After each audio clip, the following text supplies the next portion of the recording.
오늘 말씀 함께 보도록 하겠습니다. 오늘 말씀은 역대상 13장 1절에서 14절까지 말씀입니다. 역대상 13장 1절에서 14절까지 말씀입니다. 우리 다 찾았으면 한 목소리로 함께 봉독하도록 하겠습니다. 시작.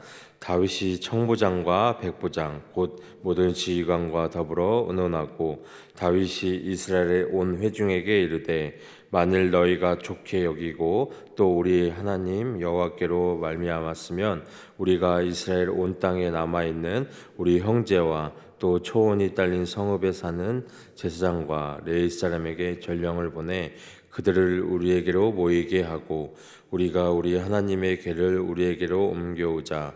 사울 때에는 우리가 궤 앞에서 묻지 아니하느니라 하매 뭇 백성의 눈이 이 일을 좋게 여김으로 온 회중이 그대로 행하겠다 한지라. 이에 다윗이 애굽의 시내에서부터 하맛 어기까지 온 이스라엘을 불러 모으고 기럇 여아림에서부터 하나님의 궤를 메어오고자 할세 다윗이 온 이스라엘을 거느리고 바알라 곧 유다에 속한 기럇 여아림에 올라가서 여호와 하나님의 궤를 메어오려 하니 이는 여호와께서 두 그룹 사이에 계심으로 그러한 이름으로 일컬음을 받았더라. 하나님의 궤를 새 수레에 싣고 아비나답의 집에서 나오는데 우사와 아이오와 수레를 몰며 다윗과 이스라엘 온 무리는 하나님 앞에서 힘을 다하여 뛰놀며 노래하며 수금과 비파 소고와 재금과 나팔로 연주하니라.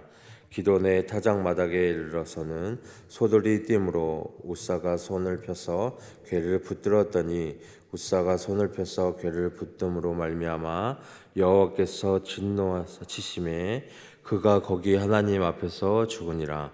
여호와께서 우사의 몸을 찢으셨으므로 다윗이 노하여 그것을 베레스 우사라 부르니 그 이름이 오늘까지 이르니라. 그날에 다윗이 하나님을 두려워하여 이르되 내가 어떻게 하나님의 궤를 내 곳으로 오게 하리요 하고 다윗이 궤를 옮겨 자기가 있는 다윗성으로 메어 드리지 못하고 그 대신 가드 사람 오벳에돔의 집으로 메어 가니라. 하나님의 궤가 오벳에돔의 집에서 그의 가족과 함께 석 달을 있으니라. 여호와께서 오벳에돔의 집과 그의 모든 소유에 복을 내리셨더라. 아멘. 오늘 말씀 함께 보도록 하겠습니다. 오늘 이 13장부터 이 16장까지는 한 단락으로 이 다윗이 언약궤를 들여오는 이야기로 이어집니다. 일단 14장만 이 다윗성 건설의 이야기가 나오고 또 예루살렘에서 얻은 이 자녀들의 명단을 또 소개를 하고 있습니다. 그래서 13장은 이 첫 번째 언약궤를 가져오는 것을 실패한 이야기, 그리고 15장은 언약궤를 이 다윗성으로 무사히 가져오는 이야기로 나오고 또 16장은 언약궤를 다윗성에 두는 행사에 대한 자세한 내용을 이루고 있습니다. 그래서 여기서 왕이 된 이 다윗의 이 첫 행보는 하나님의 궤를 모셔오는 일이었어요. 그러나 하나님의 궤를 이 옮기는 절차가 바르지 못해서 이 다윗성으로 궤를 드리지 못하는 것으로 시작이 됩니다. 이 단락은 언약궤를 이 다윗성으로 옮겨오기 위해서 이 지휘관들과 백성들과 의논하는 부분이 1절과 4절에 나오고 있습니다. 1절은 이 갑자기 다윗이 천부장과 백부장 등의 자신의 신하들과 의논하는 장면이 시작됩니다. 무엇에 대한 의논인지 2절에서 다윗이 온 회중을 설득하는 장면에 등장합니다. 다윗은 이 지도자들과의 의논이 끝난 후에 온 백성들을 모으고 그들에게 또 언약궤를 가져오고자 설득을 합니다. 여기서 다윗의 말이 나오죠. 너희가 좋게 여기고 또 우리 하나님의 여호와께로 말미암았으면 이런 말을 통해서 두 가지 조건이 만족이 되면 언약궤를 이 예루살렘으로 가져오겠다고 이야기를 하죠. 그래서 첫째는 백성들과 신하들의 동의예요. 언약궤를 가져오는 일은 정말 큰 일이죠. 이 국가적인 일로 볼 수 있어요. 그래서 많은 사람들을 또 동원을 해야 합니다. 따라서 다윗은 미리 이 일에 참여해야 할 백성들의 동의를 또 구하고 반발이 일어나지 않도록 하기 위함입니다. 아무리 좋은 일이라도 함께 하는 사람들을 이해시키지 못하고 혼자 이 독선적으로 하는 것은 백성들을 무시하는 처사죠. 그래서 백성들의 반발을 살 수 있다는 것입니다. 두 번째는 여호와의 허락을 받게 되면 또 가져오겠다. 여호와의 법궤는 이 여호와께서는 임재하시는 장소를 상징하죠. 그래서 물건으로 여호와의 것이에요. 그래서 그렇기 때문에 여호와의 허락을 받고 움직이는 것이 당연하죠. 그래서 3절은 이 언약궤를 예루살렘으로 옮겨야 할 이유입니다. 여기서 사울 때 우리가 궤 앞에서 묻지 아니하였느니라. 이 말, 사울 시대에 여호와께 대한 제대로 된 예배 그리고 신앙도 없어 여호와의 말씀을 청종하지 않았다는 의미로 볼 수 있다는 것입니다. 역대상 10장 13절에서 14절에서는 사울이 죽은 이유, 이 여호와를 찾지 않았기 때문이라고 말한 것과 같은 맥락으로 볼 수 있습니다. 그래서 이런 다윗의 말에 이 모든 백성들은 다윗의 말대로 이 언약궤를 가져오기로 동일하죠. 그래서 이는 다윗을 비롯한 온 이스라엘이 여호와의 이 법궤를 예루살렘으로 가져와야 할 여호와께 예배드리는 일에 대해서 동의를 하는 것입니다. 이 부분은 이 평행 본문 이 사무엘하 6장에 없는 또 부분이기도 하죠. 그래서 이 저자는 다윗이 정치적인 입지를 굳히기 위해서 이 언약궤를 가져온 것이 아니라 이 백성들의 동의하에 하나님의 뜻을 알기 위해서 이 언약궤를 가져왔다는 것을 좀 더 분명하게 드러내는 것을 볼 수 있다는 것입니다. 5절에서 8절을 보면 이 5절에서 다윗은 기럇 여아림에서 예루살렘으로 이 언약궤를 가져오기 위해서 온 이스라엘 사람들을 또 모읍니다. 이때 이스라엘의 영역을 애굽의 시월부터 하맛 어기까지라고 이야기를 합니다. 그래서 애굽의 시월은 이 나일강 이 어기 이 삼국지 지역의 동쪽 끝 부분 우리 하맛 어기는 이 이스라엘 땅의 가장 북쪽 가장 북쪽 경계로 이 범위에는 여호수아 13장 3절에서 5절에서 언급하고 있는 하나님께서 이스라엘에게 주신 땅 전체로 볼 수 있습니다. 그래서 이 저자는 실제 다윗이 차지하고 있던 지역이 아니라 하나님께서 허락하신 이 모든 땅을 이스라엘 땅으로 여기고 있다는 것이요. 이것은 후에 이 역대하 7장 8절에서 솔로몬 성전을 봉헌할 때도 동일한 언급을 하고 있는 것을 볼 수 있습니다. 그래서 언약궤가 이 기럇 여아림에 있었던 이유는 사무엘하 6장의 이야기에서 나타납니다. 여기서 이미 이 사건을 알고 있다는 것을 전제로 하고 있죠. 6절에서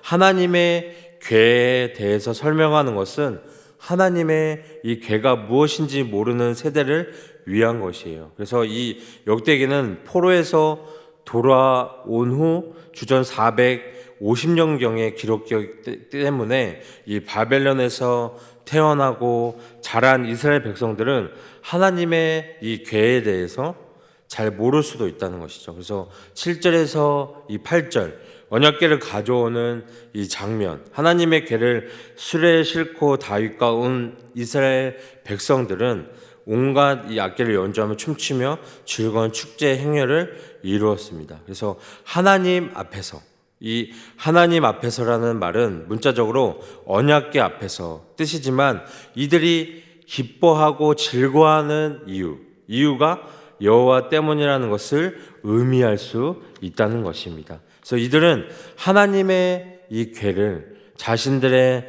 수도로 옮기면서 이 여호와의 실존을 기억하고 여호와께서 이 이스라엘의 하나님으로서 항상 그들과 어떻게 해요? 함께 하시고 지켜주시고 더 큰 복을 내려주실 것이라고 믿었기 때문이라는 것입니다. 그런데 다윗이 하나님의 궤를 소가 끄는 새 수레에 싣고 오는 방식은 하나님께서 정하신 방식이 아니라 블레셋 사람들이 베스메스에서 기럇 여아림으로 하나님의 궤를 보낼 때 하던 방식이라는 것이죠. 그래서 언약궤는 원래 레인이 어깨에 메고 이 옮기라고 하나님께서 명령을 하셨는데 다윗과 이 신하들은 궤를 옮기는 원래 방법을 기억하지 못하고 이전에 이방인들이 이 궤를 옮겼던 방식을 따라서 하나님의 궤를 운반하고 있었다는 것이죠.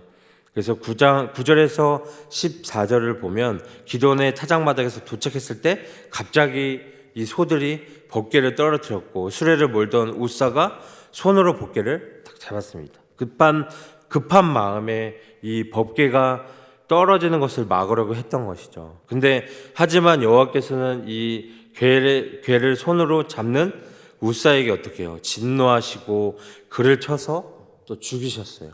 이 모든 것이 순식간에 일어난 일입니다.